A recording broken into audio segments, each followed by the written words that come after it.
Émotion versus raison. Dans cette vidéo, on va apprendre à comprendre la part rationnelle des femmes. Bienvenue dans cette nouvelle vidéo, je suis Mike, ancien timide et ingénieur informaticien devenu expert en séduction et spécialiste des rencontres en ligne. Et comme je vous le disais aujourd'hui, on va répondre à une partie des questions que je reçois souvent qui est ces hommes dont vous faites peut-être partie qui n'arrivent pas à comprendre les femmes, qui n'arrivent pas à comprendre le distinguo entre part émotionnelle et part rationnelle. Et dans cette vidéo, on va parler plus spécifiquement de la part rationnelle des femmes.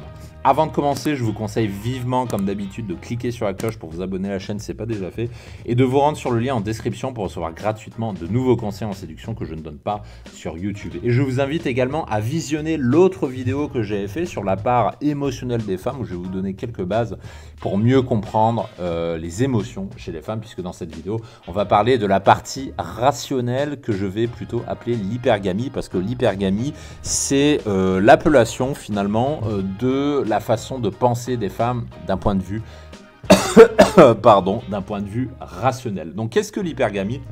Peut-être que vous ne savez pas ce que c'est. Alors, c'est l'un des 5 noyaux du centre de gravité d'une femme. Donc ça, c'est du contenu que je donne dans mes formations. Si vous ne voyez pas ce que c'est, les 5 noyaux, c'est les 5 leviers d'influence des femmes. Et l'hypergamie est l'un d'eux. Et l'hypergamie, qu'est-ce que c'est ? C'est la recherche permanente du meilleur partenaire possible. C'est-à-dire que rationnellement, une femme va avoir tendance à toujours être en recherche du meilleur partenaire possible pour elle. Le corollaire de l'hypergamie, c'est que en gros, une femme ne voudra pas coucher ni même être en couple avec un homme qu'elle juge inférieur à elle. Donc pouvoir agir sur l'hypergamie des femmes, ça veut dire pouvoir augmenter votre valeur perçue de sorte qu'elle ne va pas vous juger comme étant inférieure à elle.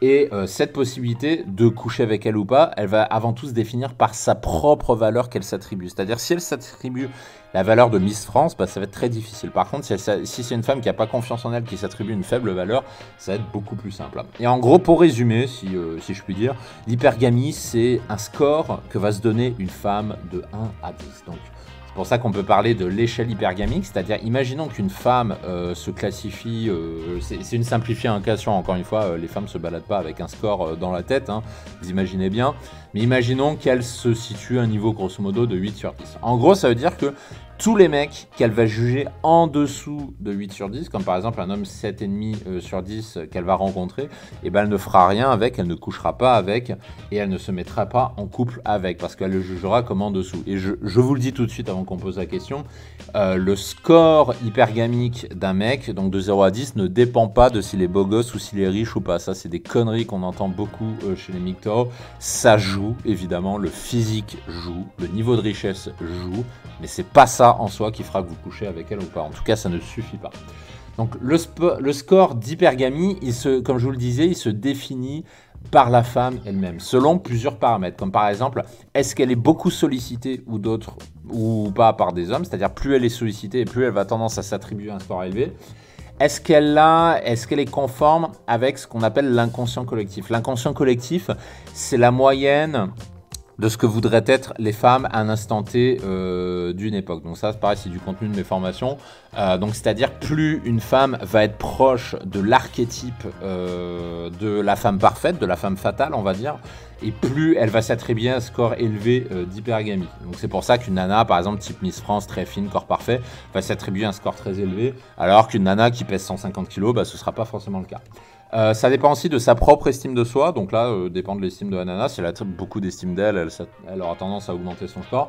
Ça dépend évidemment de son physique aussi, hein, faut pas se le cacher, il y a aussi ça. Ça dépend aussi de son éducation, comment elle a été éduquée. Ça dépend de ses copines, si toutes ses copines à longueur de journée n'arrêtent pas de lui dire qu'elle est trop belle, que c'est la meilleure machin, ça va tirer vers le haut son score hypergamique. Ça dépend aussi de son métier. Si par exemple elle est cadre supérieur à la Société Générale, ce sera pas pareil que si elle est secrétaire dans un petit cabinet médical en banlieue de Paris. Vous voyez ce que je veux dire. Ça dépend aussi de son âge. Si elle est au pic si elle a son pic sexuel par exemple à 22 ou 23 ans, ce sera pas pareil que si elle a 50 ans. Donc tout est bien. Donc en gros, ce que ça veut dire, c'est que vous n'avez aucune influence sur le score hypergamique qu'elle va s'attribuer. Ça ne dépend pas de vous. Et le problème, c'est que, vous le savez, plus une femme est sollicitée, plus une femme est féminine, plus elle va augmenter son score hypergamique. On va maintenant donner quelques vérités sur cette rationalité des femmes, sur l'hypergamie. Il faut que vous compreniez que Une femme très sollicitée, même si elle est moche, peut tout à fait s'estimer à avoir un score hypergamique très élevé de 9 sur 10. Même si elle est très moche, il suffit qu'elle soit extrêmement sollicitée par les mecs pour que ça arrive. Et si ça arrive, eh ben c'est pour ça qu'on va avoir très souvent des femmes, par exemple, qui n'ont pas une valeur très élevée du point de vue des hommes, hein. Encore une fois, je précise du point de vue des hommes. C'est pour ça qu'on peut avoir des cas où ces nanas n'arrivent jamais à trouver de mec parce qu'elles estiment être des 9 sur 10, sauf que dans les faits, elles n'arrivent pas à tirer des mecs 9 sur 10. D'où la dissonance cognitive entre ses désirs, la valeur qu'elle estime avoir et la réalité. Et rien de ce que pourrait dire ou faire ne changera le score qu'elle s'attribue dans son système à elle. Attention, par contre, l'hypergamie, la rationalité des femmes, c'est un concept qui est souvent mal compris. Par exemple, je pense aux mythos qui parlent beaucoup de ce concept de l'hypergamie. Beaucoup de mythos pensent que l'hypergamie, c'est lié uniquement au physique et à l'argent. Quand vous allez regarder du contenu des mythos, donc des masculinistes qui ne jurent que par le physique et l'argent, on a l'impression qu'en étant très beau et en étant très riche, qu'on peut avoir toutes les femmes qu'on veut. Ce que je peux vous dire, c'est que c'est faux, parce que j'ai déjà coaché des entrepreneurs qui étaient très beaux physiquement, mais qui n'arrivaient pas tant que ça à coucher avec des femmes. Donc, encore une fois, on pourra penser ce qu'on veut, mais en tant que coach, sur les plus de 250 clients que j'ai accompagnés, j'en ai eu qui étaient comme ça, et désolé, mais c'est pas forcément plus facile. Parce que le mytho, c'est un peu ce qu'il va dire, c'est-à-dire pour se trouver une excuse de ne pas arriver à séduire les femmes de ses rêves, il va dire qu'il n'a pas le physique et qu'il n'a pas l'argent et que du coup c'est foutu. En gros, c'est un peu ça.